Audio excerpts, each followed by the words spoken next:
My name's Jason Ahmet, and I own Norfolk Brewing Company, which is in a little town in Arkansas, just south of the Missouri border, right on the edge of the Ozark National Forest. A lot of folks found that area like I have through the trout fishing and the outdoors. The world record brown trout was caught there. And now we're really proud because we have some really cool beers that we make in this little tiny town of 500 souls. You'd asked me to talk about my connection to Tulsa. I moved here in 1993 to go to law school, and then after law school I was hired to be the research fellow, which I did for a few years, and then I joined a big law firm here in town. Then I started my own law firm after that law firm left town, and we've been here ever since. It's called the Indian and Environmental Law Group. I'm proud to represent the Cherokee Nation and the Chickasaw Nation and the Ponca tribe of Indians and many others over now 20 plus year career of lawyering. I also teach here in Tulsa, so I'm an assistant professor of practice for Oklahoma State University. I have a joint appointment between the business school and the graduate college where I teach sustainability and corporate and social responsibility and ethics. So this passion of beer of mine is a way to kind of connect my undergraduate degree, which was in chemistry and biology, to basically, my passion of making beer and kind of growing things and making something, to some of my background and knowledge, with the law and regulation, which of course beer is heavily regulated. The brewery started in 2018, basically as a tap room and a one-barrel brewery. My nephew, who is a chef from New York City, classically trained at the Culinary Institute of New England, wanted to come down and do this with me, so it became kind of a project of ours together. We had been kind of growing, right, and expanding within our tiny little footprint. And I had thought last year that maybe we ought to think about getting bigger. So I'd started looking for some bigger equipment and had kind of carefully put some things aside. But the plan was to expand a couple of years from now, right? Then COVID hit.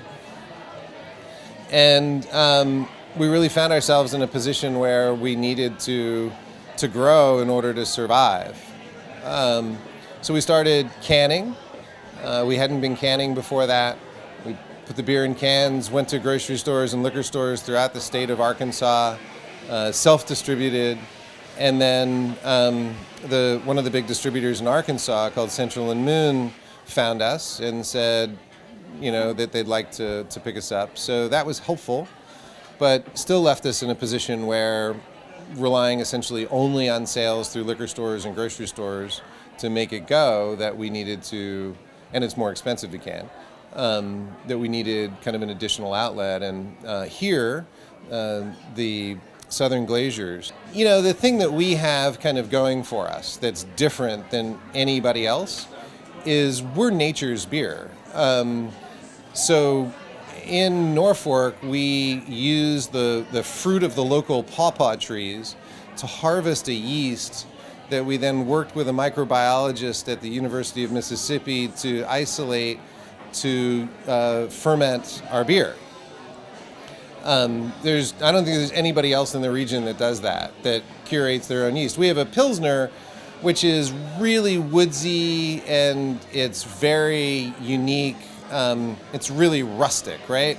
So everybody's gotten used to these Pilsners today tasting like something that comes out of a Bud Light can, which isn't really what a Pilsner has to taste like. It has a very wide variety of flavors. And ours is very, very flavorful, has all sorts of wild yeast, kind of Belgian-y overtones, which are a consequence of the wild yeast that we use to ferment it. It's called our Woodsman's Pilsner, and the packaging has a picture of an outdoorsman, in a flannel shirt getting attacked by a bear. Connotation is this is a very rustic Pilsner. So it's fun beer. It's a really fun beer. The beers that are selling the best are our Stout and our New England IPA. So the Stout we call it our Black Oak Stout. And you may remember the band Black Oak, Arkansas from the early 1970s. Their compound was 10 miles away from where our brewery is. The guy who was their bassist, Andy Tanis, comes down and regularly plays at the brewery. These guys played to 70,000 people, right? Leonard Skinner opened for them.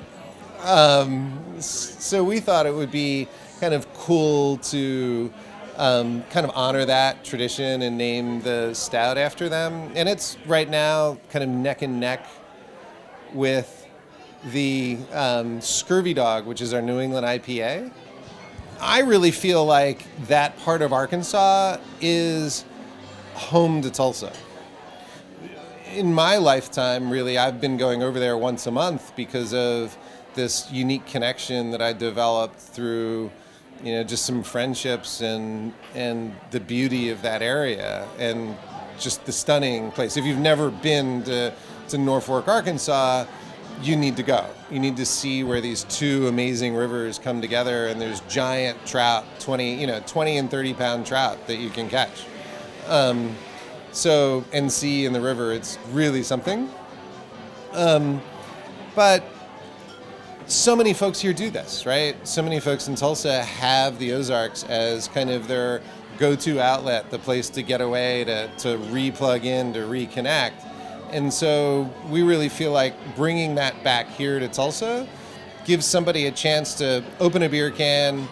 Our yeast has the flavor of that place in it, right? You can smell the Ozarks when you pop open that can of Woodsman's Pilsner. It's right there. And it's just a chance to maybe reconnect without having to go all the way back. Maybe it's 6 o'clock in the evening, it's been a long day, and pop one open and say, I remember that river. It's pretty cool.